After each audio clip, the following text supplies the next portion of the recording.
देश और दुनिया में प्रसिद्ध उत्तराखंड का कॉर्बेट टाइगर रिजर्व का नाम जल्द ही बदलने वाला है। नेशनल पार्क का नया नाम होगा रामगंगा नेशनल पार्क। दरअसल 3 अक्टूबर के दिन केंद्रीय वन और पर्यावरण मंत्री अश्विनी चौबे ने जिम कॉर्बेट नेशनल पार्क का दौरा किया। इस दौरान अश्विनी चौबे ने नेशनल पार्क का नाम बदलकर रामगंगा राष्ट्रीय उद्यान करने का ऐलान किया।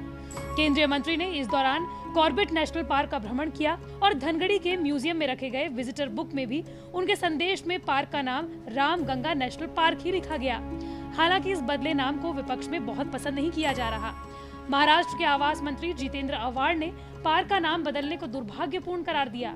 महाराष्ट्र के आवास मंत्री जितेंद्र आव्हाड ने कहा कि जिम कॉर्बेट नेशनल पार्क का नाम बदलकर रामगंगा नेशनल पार्क करने का निर्णय दुर्भाग्यपूर्ण है। जिम कॉर्बेट ने अपना पूरा जीवन कुमाऊं के जंगलों में बिताया। भारत उनके खून में था। भारतीय वनों के बारे में उनसे ज्यादा कोई नहीं जानता था। उन्होंने कहा कि ये दुर्भाग्यपूर्ण नहीं बल्कि मूर्खतापूर्ण फैसला है।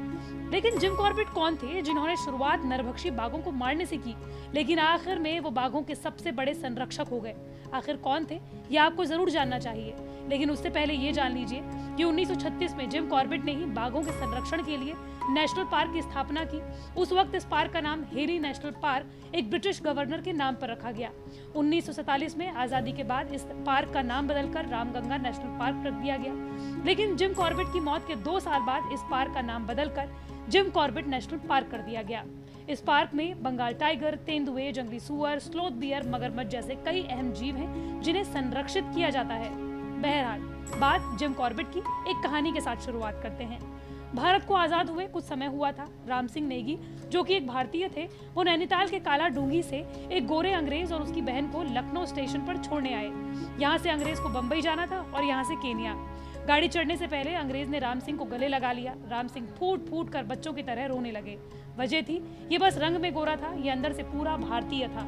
इस शख्स की पहली 3 पीढ़ियां आयरलैंड छोड़कर भारत आ गई। शख्स का नाम था जेम्स एडवर्ड कॉर्बेट, जिनका जन्म 25 जुलाई 1875 को भारत के नैनीताल में हुआ। 16 भाई बहनों में वो 8वें नंबर पर थे। छोटी उम्र में पिता का देहांत हो गया।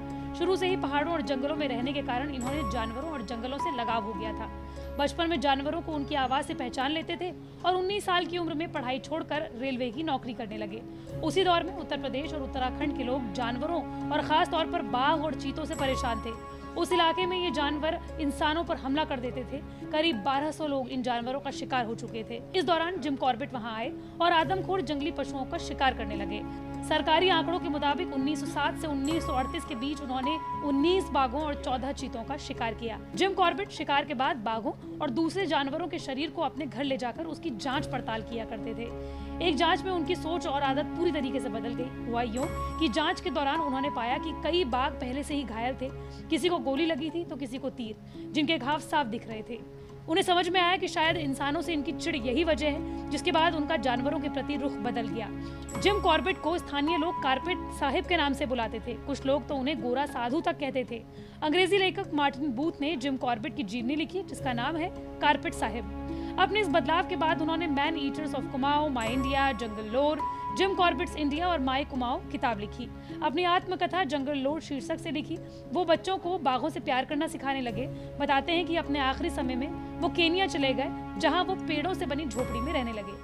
हालांकि वो देश छोड़कर गए क्यों, इसके पीछे कई कारण बताए जाते हैं। उनमें से एक कारण ये है कि कॉर्बेट के मन में भारतीय लोगों का जंगल के प्रति नजरिया उनको दुख देने लगा था। जंगल काट कर खेत बनाए जा रहे थे, जंगलों में आग लगाई जा रही थी, जंगलों में मोटर गाड़ियों के लिए रास्ते बनाए जा रहे थे। जंगलों की आग का ये आसमान छूता हुआ धुआं उनके अरमानों के जलने के बाद उठने वाले धुएं के समान प्रतीत होने लगा, जिसके बाद वो भारत छोड़कर हमेशा के लिए केनिया चले गए और केनिया में ही उन्होंने अपना आखिरी वक्त बिताया। लेकिन आज उनके नाम पर रखा गया जिम कॉर्बेट नेशनल पार्क, जो देश को उनकी आखिरी निशानी है, अब वो भी बदलने जा रही है। जिम कॉर्बेट नेशनल पार्क बदलने पर आपकी क्या राय है, हमें कमेंट बॉक्स पर जरूर बताएं।